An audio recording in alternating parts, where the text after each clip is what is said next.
한 저수지옆 도로에 인도가 없어 주민들이 차도나 갓길을 걸어 다니고 있습니다. 3년 전 인명사고도 발생했는데 주민들은 안전을 위협받고 있다며 산책길을 설치해달라고 요구합니다.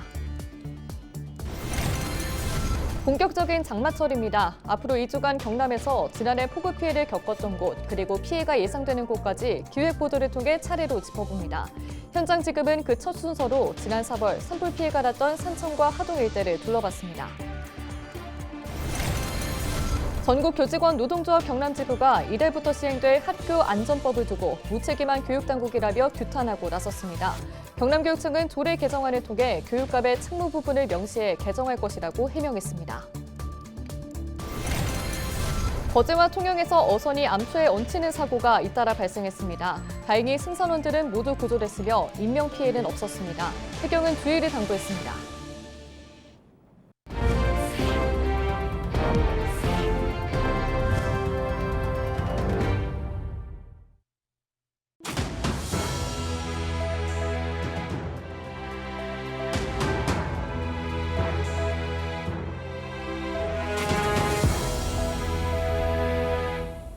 시청자 여러분 안녕하십니까? 헬로티비 뉴스입니다.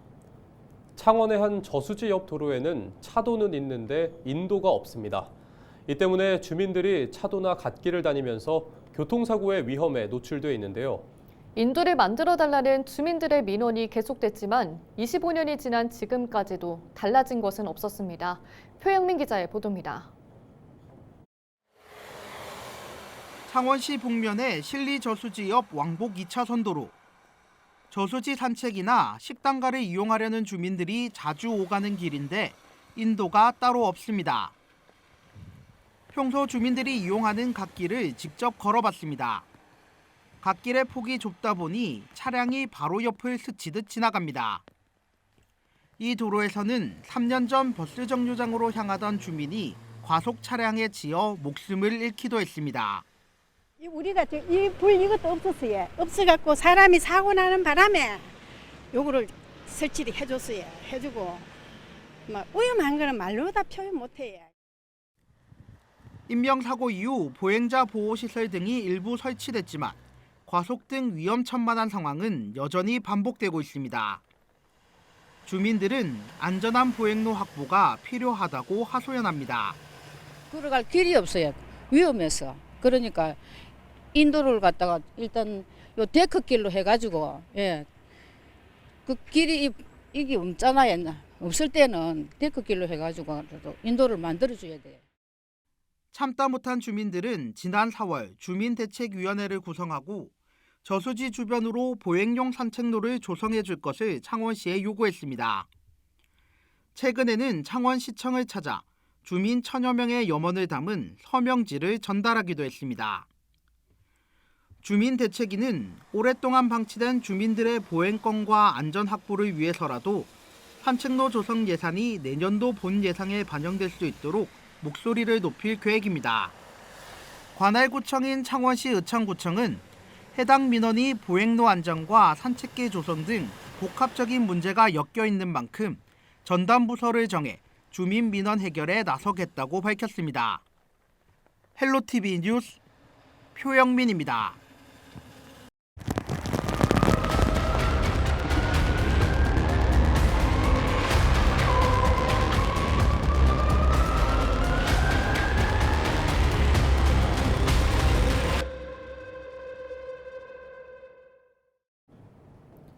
네, 6월이면 본격적인 장마가 시작됩니다. 쏟아지는 비가 두려운 곳은 바로 재해 취약 지역인데요. 앞으로 2주간 경남에서 지난해 폭우 피해를 겪었던 곳, 그리고 피해가 예상되는 곳까지 차례로 짚어봅니다. 그 첫 순서로 지난 3월 산불 피해가 났던 산청과 하동 일대를 둘러봤습니다. 현장 지금은 김수정 기자입니다. 초여름에 접어들며 녹음이 짙어진 산. 그런데 온통 멍자국입니다. 바람을 타고 순식간에 날아다니던 도깨비불은 온 산을 불길로 뒤덮었습니다. 남은 건 시커멓게 타버린 나무와 잿가루뿐. 한창 푸른 빛으로 물들어야 할 마을 뒷산은 이제 사라졌습니다. 산불이 발생한 지 석 달째. 삶의 터전이었던 집은 흔적만 남긴 채 사라지고 함께 있던 이웃 주민도 임시주택으로 옮겨갔습니다. 산불 피해는 여전히 현재 진행형입니다. 이곳은 산청에서도 산불 피해가 컸던 마을 중 하나입니다. 이곳 역시 창고였는데 이 불에 타버리면서 이렇게 보시는 것처럼 시설물들이 일부 정리가 됐습니다. 하지만 저 뒤편으로 보시는 것처럼 이 화마의 흔적은 여전히 고스란히 남아 있습니다. 매서웠던 지난 봄, 이제 주민들은 다가온 여름을 걱정합니다. 우리도 산에 저 불이 많이 탔어요. 불이 많이 타면 나무 싹 다 타버리고 그래 있어. 밤산인데 비 많이 올 때는 막 되게 막 올 때는 막 또랑물이 엄청 저 앞에 저 또랑물이 많이 내려가고 골무물이 많이 내려가고 막 엄청 내려가요. 물이 비가 오면. 전문가들은 산불 피해 지역의 산사태 위험도가 다른 지역보다 최대 200배까지 높다고 분석합니다. 나뭇잎이 강한 비를 막아주는 우산 효과가 줄어들기 때문입니다. 게다가 나무 뿌리가 안반층까지 깊게 파고들어 흙을 잡아주는 말뚝, 그물 효과까지 감소합니다. 철저한 대비가 필요한 이유입니다. 이번 여름에도 이제 비가 많이 올 것으로 그렇게 예상이 되는데 산사태가 어디서 발생할 것인지, 어디서 산사태가 발생하면 어떤 2차적인 피해가 발생할 수도 있기 때문에 그런 부분에 대해서 좀 미리 계획을 가지고 경상남도는 인명 피해를 막기 위해 주택과 가까운 곳에 방수포를 설치하는 등 응급 복구 사업을 우선 마쳤습니다. 산불로 타버려 쓰러질 수 있는 위험한 나무 제거 작업도 하고 있는데 산주 동의를 받아야 하다 보니 아직 속도가 더딥니다. 올해도 좁은 지역에 짧은 시간 많은 비가 쏟아지는 국지성 호우가 잦을 것으로 예상됩니다. 본격적인 장마가 시작되기도 전 지난달 29일에는 집중호우에 산불 피해 지역 주민 일부 집이 침수되는 등 피해를 봤습니다. 또 지난 주말에 내린 비에도 이 지역 주민 일부가 대피소로 피신했습니다. 헬로티비 뉴스 김수정입니다. 경상남도가 폴란드에서 조선과 방위산업 분야 세일즈 외교를 이어갔습니다. 박완수 경남도지사를 단장으로 한 경남 대표단은 현지 시각으로 지난 13일 오후 폴란드 최대 규모 민간 조선소인 레몬토바 조선소를 찾았습니다. 한화오션과 함께한 이 자리에서 경남 대표단은 조선소 간의 조선과 방산 분야 협력 확대 방안을 논의하고 유럽 시장 공동 진출을 위한 전략적 협력 관계를 강화하는 데 머리를 맞댔습니다. 특히 레몬토바 조선소 측도 선박 공동 개발, 전문 인력 교류 등 4대 협력 분야를 제안했습니다. 현재 폴란드 정부는 8조 원 규모의 잠수함 3척 도입을 목표로 올해 하반기 우선 협상 대상자를 선정할 계획입니다. 경남 대표단은 16일부터 덴마크 코펜하겐을 찾아 에너지 산업과 관광 복지 분야 등을 살펴봅니다.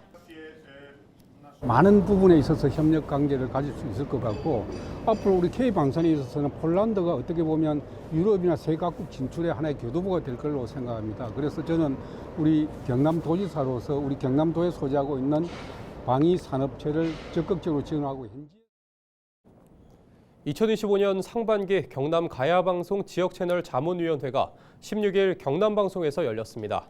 자문위원들은 이날 회의에서 헬로티비 뉴스 현장 스튜디오 운영과 지역대학 인근 상권 악화를 짚어보는 기획보도를 함으로써 지역채널의 역할을 다하고 있다고 평가했습니다. 그러면서 NC다이노스 연고지 이전 논란과 관련해서는 시청자들이 궁금해하는 더 깊이 있는 내용의 보도를 요구했습니다.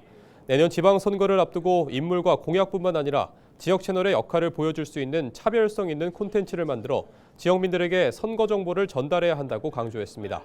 언론 전문가와 시민단체 등으로 구성된 지역 채널 자문위원회는 상반기와 하반기 회의를 통해 지역 채널의 다양한 발전 방향을 논의하고 있습니다. 16일 오전 3시 5분쯤 통영시 방화도 북서쪽 방향 0.9km 해상에서 24톤급 근해자망 어선이 암초에 얹히는 사고가 발생했습니다. 이 어선 50대 선장의 신고를 받고 출동한 통영해경은 연안 구조정 등을 동원해 사고 발생 10분 만에 승선원 8명을 모두 구조했습니다. 앞서 지난 15일 오후 10시쯤 거제시 칠전도 동서쪽 0.2km 해상에서도 암초에 얹힌 0.7톤급 연안 복합 어선을 해경이 긴급 구조했습니다. 기후가 변하고 자유무역이 활발해지면서 과일나무에 퍼지는 병도 점점 늘어나고 있습니다. 그런데 전염성이 강한 바이로이드까지 포함된 여러 바이러스 감염 여부를 한 번에 확인할 수 있는 새로운 진단 기술이 개발됐는데요. 병에 걸렸는지 미리 알 수 있고 빠르게 대처할 수 있어 농가 피해를 줄이는 데 도움이 될 것으로 보입니다. 정명기 기자의 보도입니다. 복숭아와 사과를 키우는 과수원입니다. 연구원들이 과일과 나뭇잎을 꼼꼼히 살핍니다. 혹시 병이 생겼는지 미리 확인하려고 나선 겁니다. 실제로 일부 나무에서는 푸르러야 할 잎이 새기발해 감염이 의심되는 증상이 나타났습니다. 최근 국내에서 보고된 과수 바이러스 병만 해도 50여 종, 특히 사과와 배, 복숭아, 포도의 감염률이 평균 45%에 달하는 것으로 조사됐습니다. 이게 해마다 병이 차차로 늘어가는 것 같아요. 제가 평상시 잘 살펴봐도 이게 진짜 무슨 병인지 잘 모르고 그러는데 농촌진흥청이 개발한 다중 정밀 진단기입니다. 황화잎 반점과 줄기 그루빙, 줄기홈, 모자이크 바이러스와 바이로이드까지 5가지 주요 감염 여부를 한 번에 판별해 줍니다. 진단에 걸리는 시간은 단 2시간이며 정확도는 거의 100%에 가깝습니다.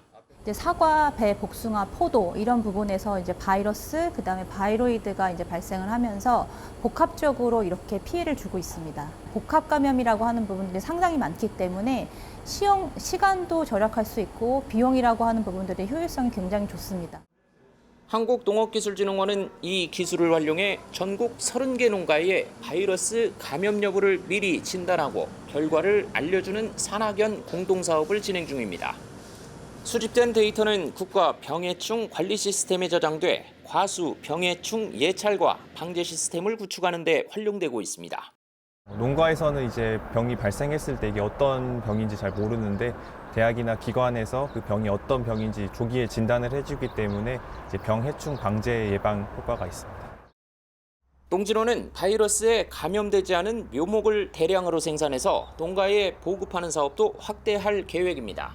바이러스가 어린 나무에 감염될 경우 5년 넘게 아무런 증상 없이 숨어 있다가 이렇게 과실이 맺히는 어른 나무가 되면 크기와 모양이 달라지고 흠집이 생기는 등 피해를 줄 수 있기 때문에 미리 감염 여부를 확인하고 대비하는 것이 아주 중요합니다.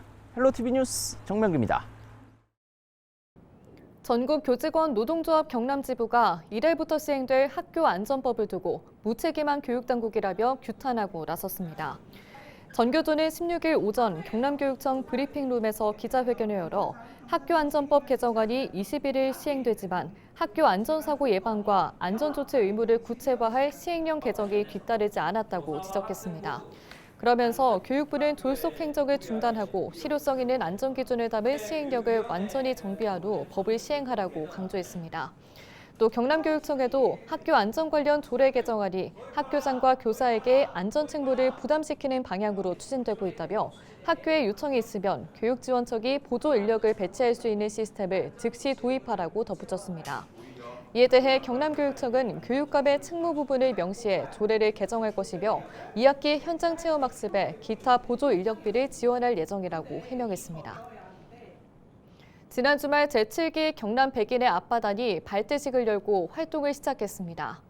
만 3세에서 9세까지 자녀를 둔 100명의 앞바다는 올해 연말까지 공식 소통 공간인 포털 사이트 카페에서 놀이와 교육, 건강, 관계, 일상 5개 분야의 미션을 아이와 함께 수행합니다. 또 자녀와 소통을 위한 전문가 상담 활동도 참여하게 됩니다. 지난 2019년 제1기로 시작된 경남 백인의 앞바다는 도와주는 아빠에서 함께하는 아빠라는 슬로건으로 육아 비결을 공유하고 고민을 나누는 모임입니다. 국가보훈부 경남 동부보훈지척이 호국 보훈의 달 6월을 맞아 지난 주말 로본랜드에서 나라사랑 어드벤처 행사를 열었습니다. 이날 행사는 경남 로본랜드 재단과 우리누리 청소년 문화센터, 창원시 등 외부기관과 협력해 마련됐습니다. 나라사랑 어드벤처는 태극기 바람개비 만들기와 나라사랑 선캠 만들기 등 체험 부스뿐 아니라 마산 방어 전투를 주제로 한 사진전도 함께 열려 큰 관심을 모았습니다. 보훈문화 학살을 위해서 또 모두의 보훈을 위해서 청소년과 함께하는 그런 행사를 많이 준비했습니다. 오늘 행사도 그런 행사 중에 하나인데요. 로본랜드를 찾는 어린이들에게 나라 사랑하는 마음을 심어줄 수 있는 이상으로 뉴스를 마칩니다. 시청해주신 여러분 고맙습니다.